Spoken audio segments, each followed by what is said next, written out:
A very good afternoon to all of you. This is Abhilasha, your social science teacher, and today we are going to continue our chapter 4 of your geography, and your chapter name is climate.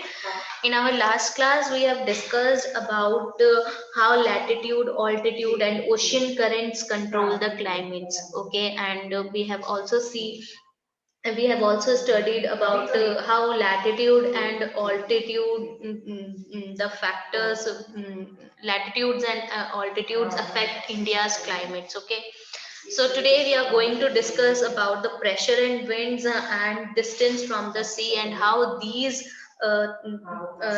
factors control the climate, and after that we will more specifically see how it control the climate of India. Okay, so first of all, distance from the sea. How distance from the sea affect the climate? How distance from the sea controls the climate?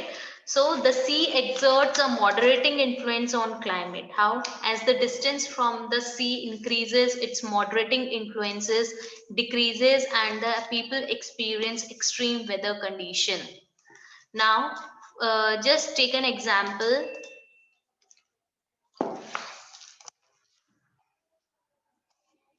This is map of India. Okay,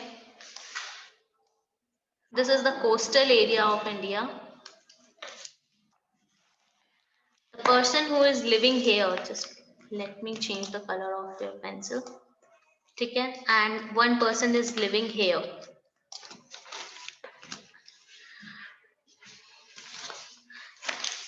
ऐसा person जो सी के पास रह रहा है, ठीक है, और ऐसा पर्सन जो सी से बहुत दूर रह रहा है, कि डिस्टेंस कितना है सी से, ये बहुत बड़ा फैक्टर है जो क्लाइमेट को चेंज करता है, क्लाइमेट को कंट्रोल करता है।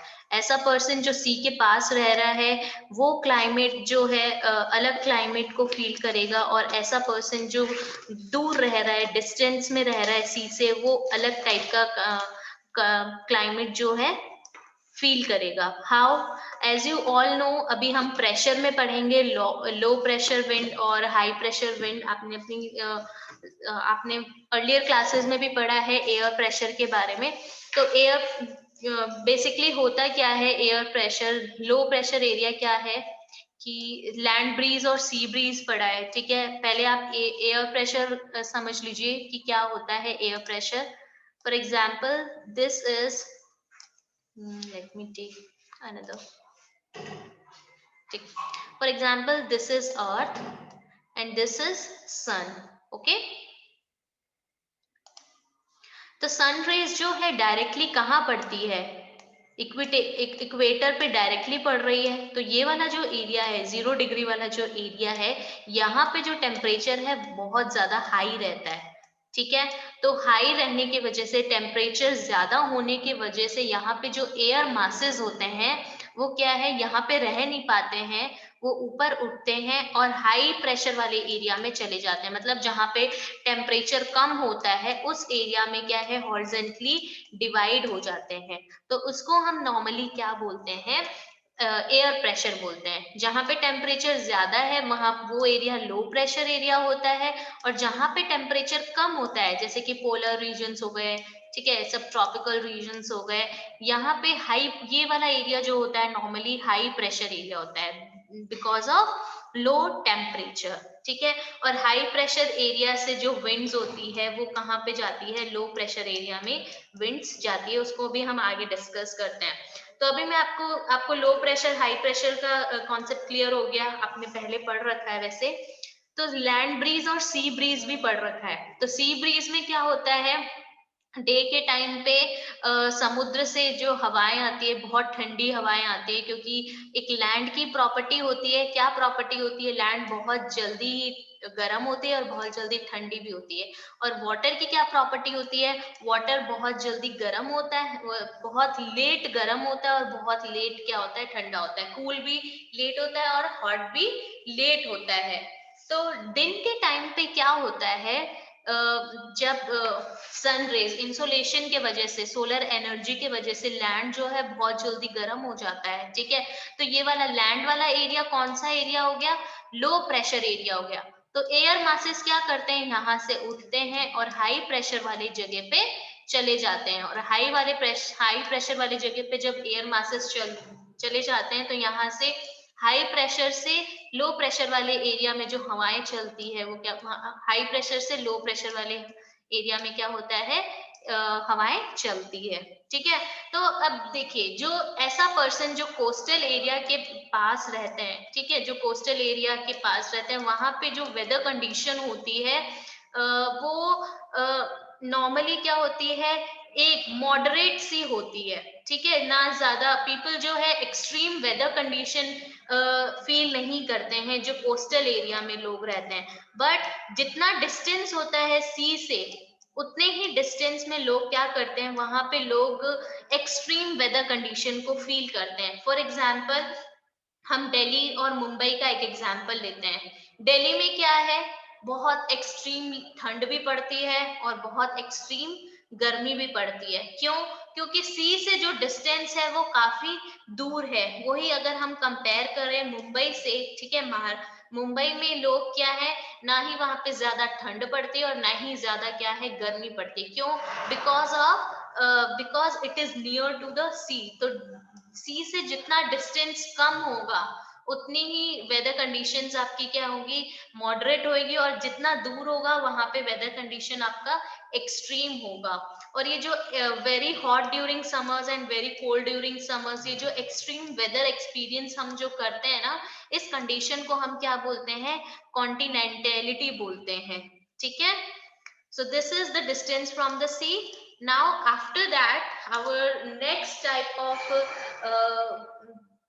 climatic control, the factor which influence the climate is pressure and wind.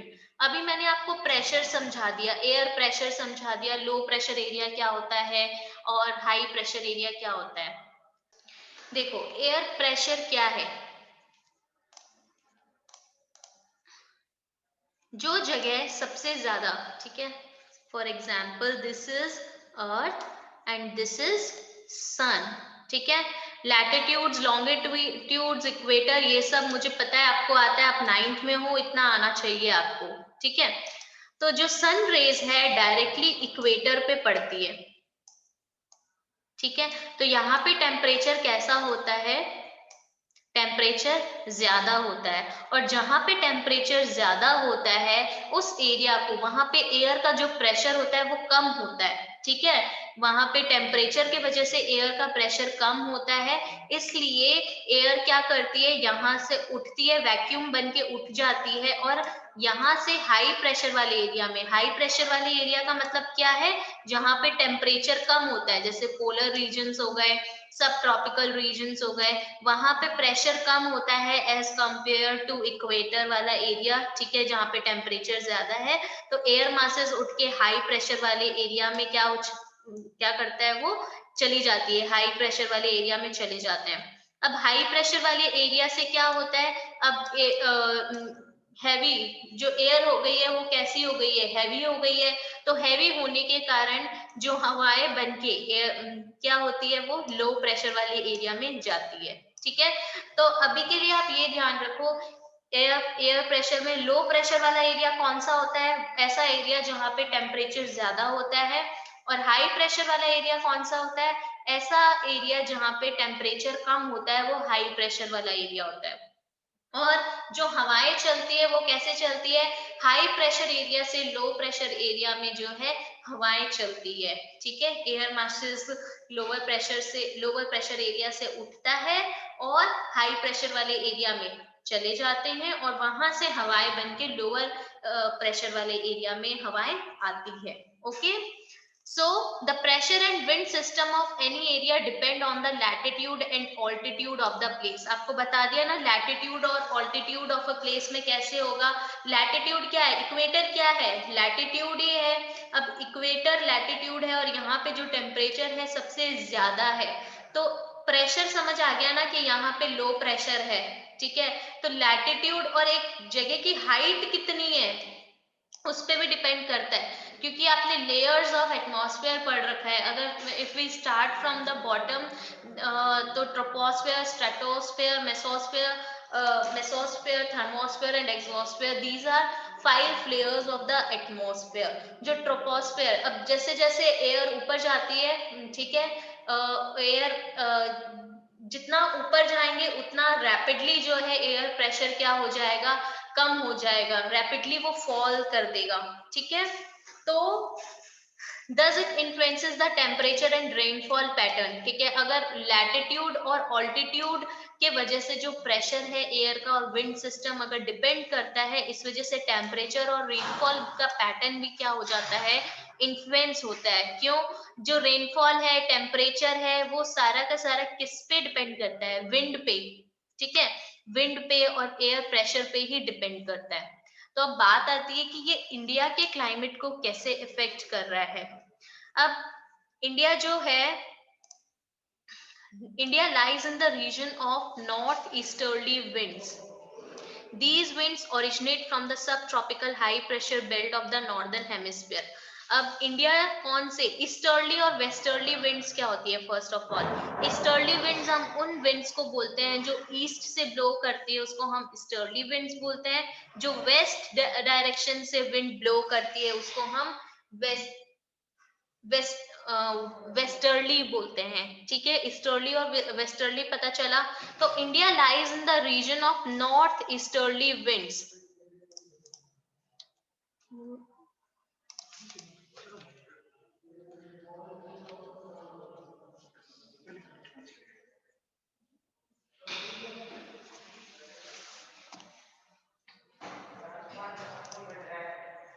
देखिए, इंडिया कौन सी विंड्स, इंडिया में जो विंड्स आती है कहाँ से आती है, नॉर्थ ईस्टर्ली विंड्स हैं। नॉर्थ ईस्टर्ली विंड्स अभी मैं आपको बताती हूँ कैसे है। Tropical, this is our earth, okay, this is equator,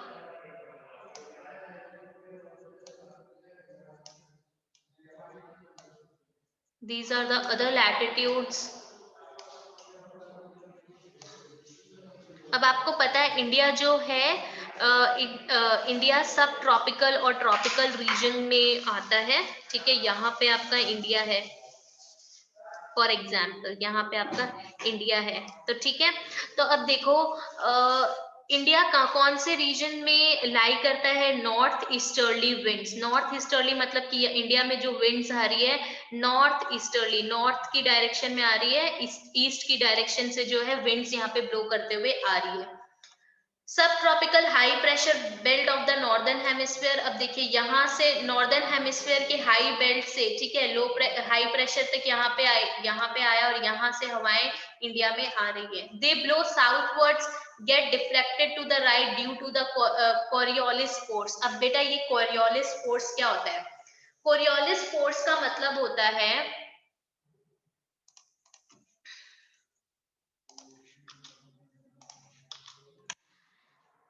an apparent force caused by the earth's rotation, ठीक है। the Coriolis force is responsible for deflecting winds। deflecting winds मतलब जो winds अपनी directions को चेंज कर लेती है, अगर एकदम से किसी चीज से जब हिट करती है और अपनी डायरेक्शन चेंज कर लेती है उसको हम डिफ्लेक्टिंग बोलते हैं, ठीक है। जैसे हमने ड्रेनेज वाले चैप्टर में पढ़ा था कि ब्रह्मपुत्र रिवर जो है वो इंडिया में टर्न लेती है, तो वो क्यों, क्योंकि एक पहाड़ पे हिट करते हुए, पहाड़ बहुत बड़ा सा पहाड़ आ जाता है और उसको हिट करते हुए एकदम से अपनी डायरेक्शन चेंज करती है, तो उसको just like that Coriolis force. Deflecting क्या होता है, जब किसी चीज से हम हिट करते ही अपनी डायरेक्शन चेंज कर देते हैं ना, उसको हम डिफ्लेक्टिंग बोलते हैं। तो कोरियोलिस फोर्स किस वजह से होता है, विंड्स की डायरेक्शन चेंज हो जाती है towards the right in the northern hemisphere and towards the left in the southern hemisphere. ये अर्थ रोटेट कर रहा है, ठीक है, और अर्थ की डायरेक्शन जो है, अगर हम सपोज यहाँ पे एक खड़े हैं और यहाँ से एक बॉल डाल रहे हैं तो ये वो डायरेक्टली नहीं जाएगी, उसकी विंड की पाथ, उस बॉल की पाथ जो है वो ये रेड वाला जो लाइन देख रहे हो ना वो हो जाएगा। और अगर हम सदर्न हेमिस्फीयर में यहाँ पे खड़े और यहाँ से विंड, यहाँ से कोई बॉल को थ्रो कर रहे हैं ना, तो वो डायरेक्ट नहीं जाएगी, उसका एक्चुअल पाथ ये रेड लाइन होगा। क्यों? क्योंकि अर्थ के रोटेशन की वजह से जो है विंड अपनी डायरेक्शन क्या कर रहा है, चेंज कर रहा है।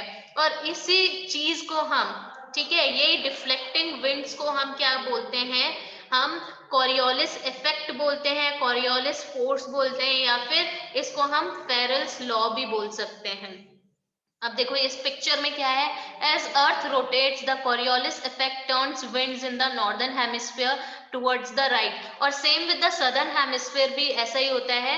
देखो अर्थ, अर्थ किस डायरेक्शन में मूव कर रहा है, अर्थ मूव कर रहा है ऐसे, ऐसे रोटेट कर रहा है, ठीक है, रोटेट कर रहा है।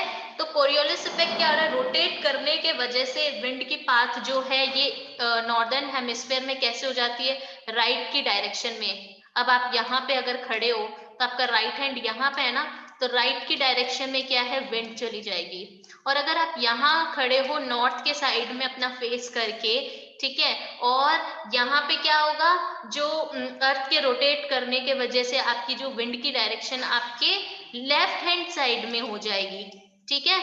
तो ये जो डायरेक्शन चेंज हो जाती है नॉर्दर्न हेमिस्फीयर में, अगर आप साउथ की डायरेक्शन में खड़े हो तो right hand, left hand side में हो जाएगी, सॉरी राइट हैंड साइड में हो जाएगी, और साउथ में खड़े हो नॉर्थ की डायरेक्शन में फेस करके तो विंड की डायरेक्शन कहाँ चेंज हो जाएगी, आपके लेफ्ट हैंड साइड में हो जाएगी। And due to this rotation, जो ये विंड की पार्ट, विंड अपना जो डायरेक्शन चेंज करता है, इसी को हम कॉरियोलिस फोर्स बोलते हैं। ओके, सो ये नॉर्दर्न इंडिया में ये जो नॉर्थ ईस्टर्ली विंड्स हम देखते हैं वो इसी वजह से होता है, ठीक है, कि they blow southwards get deflected to the right due to the Coriolis force. Coriolis force के वजह से ही इंडिया में जो नॉर्थ ईस्टर्ली विंड्स हैं वो साउथ की तरफ चली जाती है and move towards the equatorial low pressure area.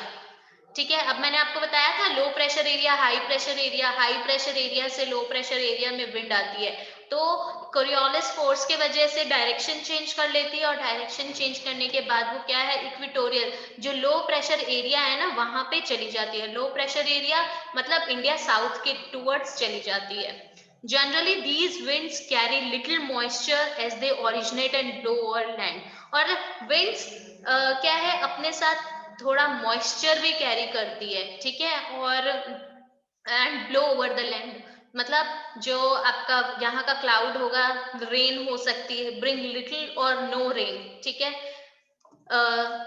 क्योंकि अब विंड के साथ साथ क्या है, सारा आपका जो मॉइस्चर है वो भी जा रहा है, तो हो सकता है यहाँ पे बहुत ही कम बारिश हो या ना के बराबर बारिश हो। Hence India should have been an arid land, but it is not so. तो इंडिया जो है एरिड लैंड होना चाहिए, बट हम इंडिया में तो देखते हैं बहुत हम बारिश, बहुत ज्यादा बारिश जो है फील करते हैं, पर ऐसा नहीं होता है। किस वजह से नहीं होता है, just look at this.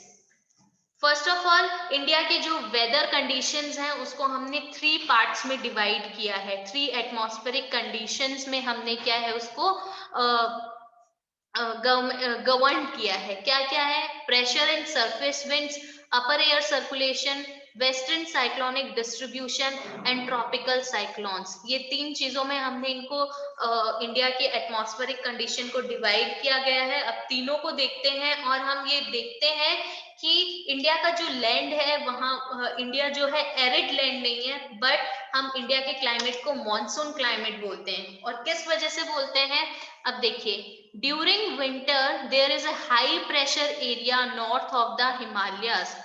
There is a high pressure area north of the Himalayas. Himalayas के नॉर्थ में कौन सा प्रेशर है, हाई प्रेशर एरिया होता है विंटर्स के टाइम पे।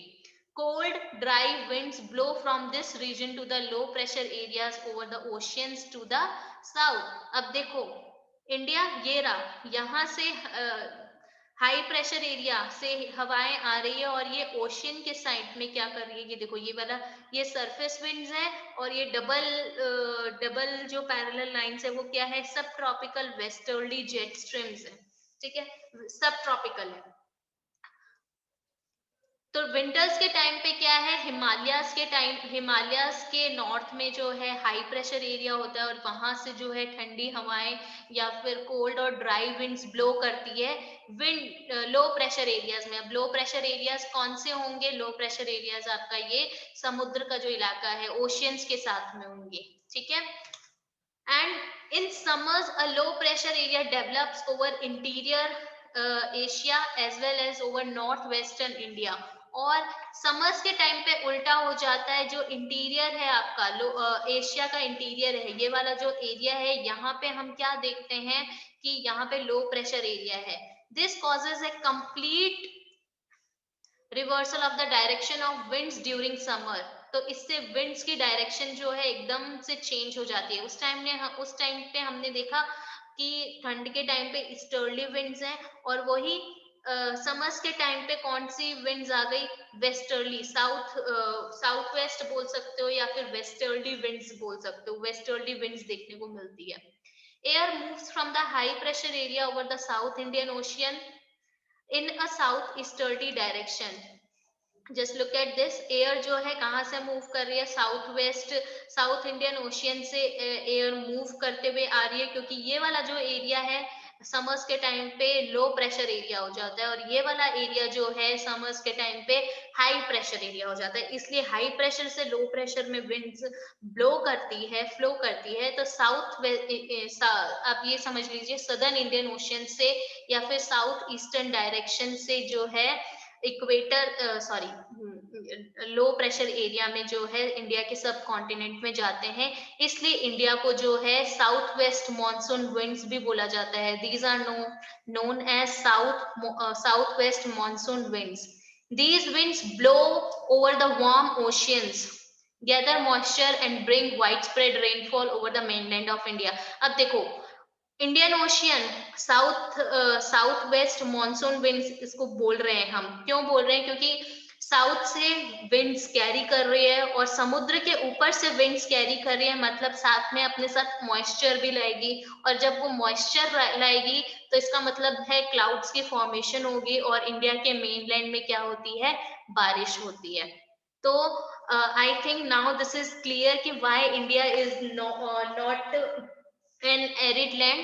It is known as monsoon, its climate is known as monsoon climate, ठीक है। इंडिया का जो क्लाइमेट है मॉनसून क्लाइमेट है, इस वजह से क्योंकि समर्स के टाइम पे क्या है, जो आपका सेंट्रल एशिया है, ठीक है, या फिर सदर्न इंडिया है, वो कौन सा एरिया हो जाता है, वो लो प्रेशर एरिया हो जाता है, ठीक है। और विंटर्स के टाइम पे ऐसा रिवर्स होता है, ईस्टर्ली विंड्स होती है, ठीक है। नेक्स्ट, अपर एयर सर्कुलेशन। अब अपर एयर सर्कुलेशन क्या होता है, अपर एयर सर्कुलेशन अगर हम इसको एकदम अपर एयर सर्कुलेशन अगर हम लेमेस्ट लैंग्वेज में बोले, अपर एयर, अपर मीन्स ऊपर, ऊपर एयर का सर्कुलेशन होना, ठीक है। अब ये कैसे होगा, जो आपकी लेयर्स है एटमॉस्फेयर की, ट्रोपोस्फेयर, स्ट्रेटोस्फेयर, ठीक है, हम ट्रोपोस्फेयर की बात करेंगे तो अर्थ के ऊपर जो लेयर है हमारी, सबसे पहली लेयर है ट्रोपोस्फेयर, तो उसमें एयर का सर्कुलेशन कैसा होता है, ठीक है। The upper air circulation in this region is dominated by a westerly flow, ठीक है। क्यों, क्योंकि अर्थ के रोटेशन की वजह से क्या है, वेस्टर्ली फ्लो होता है, वेस्ट की डायरेक्शन से क्या हो रहा है, एयर का फ्लो हो रहा है। And important component of this flow is the jet stream. अब ये देखो जेट स्ट्रीम होता क्या है बेटा, ये एक नैरो बेल्ट होता है जो हाई ऑल्टीट्यूड, मतलब कि ट्रोपोस्फेयर, हाई ऑल्टीट्यूड मतलब कि ट्रोपोस्फेयर की लेयर हमारी सबसे लोवेस्ट बॉटम लेयर है, जो 13 अर्थ के ऊपर 13 किलोमीटर तक की इसकी जो है 13 to 15 किलोमीटर तक की इसकी जो लेयर है, ठीक है, अर्थ के ऊपर, उसके बाद स्ट्रेटोस्फेयर आ जाती है। तो जो हाई ऑल्टीट्यूड पे हमने कितना देखा था, जो हिमालयस है वो 8000 अप्रोक्सीमेटली 8000 किलोमीटर्स मीटर्स अबव है, इतना ऊपर है। तो जेट स्ट्रीम्स जो है ट्रोपोस्फेयर में हम फील करते हैं। तो जो हाई ऑल्टीट्यूड में हम विंड्स को जो नॉर्मली हमें ट्रोपोस्फेयर में मिलती है उसको ही हम जेट स्ट्रीम बोलते हैं। और इसकी जो स्पीड होती है वो वेरी करती है, मतलब बहुत तेज होती है। वैसे तो समर में 110 किलोमीटर्स पर आवर होती है और वही विंटर्स में 184 किलोमीटर्स पर आवर होती है। सो हम अलग अलग जेट स्ट्रीम्स को क्या करते हैं, हम अलग अलग जेट स्ट्रीम्स पढ़ते हैं। जैसे आप ये पिक्चर देख रहे हो, तो जो ब्लू कलर का आप एरो देख रहे हो, ये जेट स्ट्रीम है, पोलर रीजन पे हम देख रहे हैं। और ये कोल्ड जेट स्ट्रीम है, और वही हम सब ट्रॉपिकल जेट स्ट्रीम देख रहे हैं। ठीक है, तो ये जेट स्ट्रीम हम क्या है, वार्म जेट स्ट्रीम भी बोलते हैं इसको। ठीक है, ड्यू टू द रोटेशन, इसकी जो डायरेक्शन होती है वेस्टर्ली होती है। ठीक है, वेस्ट से ब्लो करती है। और ड्यू टू इक्वेटोरियल, की ये इक्वेटर के पास में है, इसलिए यहाँ पे जो हवाएं होती है ये गर्म होती है, और पोलर रीजन्स में क्या होती है, ठंडी हवाएं चलती है। ठंडी मतलब कोल्ड जेट स्ट्रीम्स बोल सकते हैं, या पोलर जेट स्ट्रीम्स बोल सकते हैं। These jet streams are located approximately over 27° to 30° north latitude. Therefore, they are known as subtropical westerly jet streams. अब subtropical westerly jet streams क्यों बोलते हैं, क्योंकि इक्वेटर से, ये देखो यहाँ पे 23° पे तो क्या है आपका ट्रॉपिक ऑफ कैंसर है। तो ये 27 से 30° के बीच में हम जो है इन जेट स्ट्रीम्स को हम ऑब्जर्व करते हैं, इसलिए हम इनको सब ट्रॉपिकल वेस्टर्ली जेट स्ट्रीम्स बोलते हैं। Over India these jet streams blow south of the Himalayas all through the year accept in summer. India, अब इंडिया यहीं से आपकी सब ट्रॉपिकल रीजन में आता है। तो हिमालयाज में हम नॉर्दर्न हेमिस्फेयर में है, तो हम हिमालयाज में ये जेट स्ट्रीम्स को क्या करते हैं, हम ऑब्जर्व करते हैं। बट समर्स में ये जेट स्ट्रीम्स हम एक्सपीरियंस नहीं करते हैं। The western cyclonic disturbances experienced in the north and northwestern parts of the countries are brought in by these westerly flow। और वेस्टर्न साइक्लोनिक डिस्टर्बेंसेस, अब ये वेस्टर्न साइक्लोनिक डिस्टर्बेंसेस क्या हैं, अभी हम इसको भी पढ़ेंगे। वेस्टर्न साइक्लोनिक, इसको पहले पढ़ लेते हैं, उसके बाद आगे का बताती हूँ मैं। Western cyclonic disturbance are weather phenomena of the winter months brought in by the westerly flow from the Mediterranean regions। ठीक है, अब देखिए वेस्टर्न साइक्लोनिक डिस्टर्बेंस जो है एक वेदर फिनोमिना है जो विंटर मंथ्स में मेडिटेरियन सी, ठीक है, इंडिया के वेस्ट डायरेक्शन से मेडिटेरियन सी के रीजन से जो है वेस्ट से फ्लो करते हुए इंडिया में आती है। They usually influence the weather of the north and north western regions of India. ठीक है, इंडिया के नॉर्थ वेस्टर्न रीजन्स और नॉर्थ में जो रीजन्स हैं, यहाँ के वेदर कंडीशंस को ये क्या करती है, इन्फ्लुएंस करती है। काफी साइक्लोन्स जो है, हम tropical cyclones occur during the monsoon as well as in October to November and are part of the easterly flow. ठीक है, साइक्लोन्स भी हम क्या करते हैं, इस वेस्टर्ली फ्लो के वजह से, वेस्टर्न साइक्लोनिक डिस्टर्बेंसेस के वजह से हम साइक्लोन को भी क्या है, साइक्लोन्स भी ऑकर हो जाते हैं। आपने अपने अर्लियर क्लासेस में उड़ीसा के साइक्लोन के बारे में, फिर थाईलैंड के साइक्लोन के बारे में पढ़ा है, जो ईस्टर्ली फ्लो के वजह से हम देखते हैं जो आते हैं। And these disturbances affected the coastal region, और ये जो डिस्टर्बेंसेस आते हैं विंड की डायरेक्शंस की वजह से, जो साइक्लोन्स आ रहे हैं, इससे काफी कोस्टल एरियाज में, रीजन्स में हम डिस्टर्बेंसेस मतलब डैमेजेस देखते हैं। ठीक है, यहाँ पे चीजें बहुत ज्यादा इफेक्ट होती है। दैट्स व्हाई यहाँ इसका नाम जो दिया है वो क्या दिया है, वेस्टर्न साइक्लोनिक डिस्टर्बेंसेस दिया गया है। ठीक है, तो ये तो हमने बात कर ली विंटर्स की। Now in summer the subtropical westerly jet streams moves north of the Himalayas with the apparent movement of the sun. Easterly jet stream called the subtropical easterly jet stream blows over the peninsular India approximately over 14° north during the summer months। और हम summers में क्या है, सब tropical जो wait streams हम देख रहे हैं, ये वाला रेड वाला जो आप देख रहे हो, ये नॉर्थ की डायरेक्शन में, हिमालय के नॉर्थ में जो है मूव करते हुए हमें दिखता है। और ये जो an easterly jet streams called, जिसको हम सब ट्रॉपिकल ईस्टर्नली जेट स्ट्रीम भी बोलते हैं। ऐसा क्यों बोलते हैं? क्योंकि ये ईस्ट की डायरेक्शन से भी ब्लो करते हुए जेट स्ट्रीम आती है और इंडिया के साइड में आने लग जाती है, because of the low pressure area in face in we experience in central Asia. That's why जो ईस्टर्ली फ्लो होने लग जाता है, इसलिए यहाँ पे जेट स्ट्रीम भी जो है ईस्टर्न फ्लो से आने लग जाता है। और ये कितने डिग्री में आने लग जाता है? Approximately in 14 degree north during the summer months में। देखो मतलब साउथ इंडिया के साइड में हम ये चीज एक्सपीरियंस करते हैं। Okay, so this is about pressure and wind system. This is all about today. In our next class we will discuss about the Indian Ocean. Okay, the Indian monsoon. Thank you for joining the class, everybody, and please read the chapter carefully, and if you have any problem you can ask me.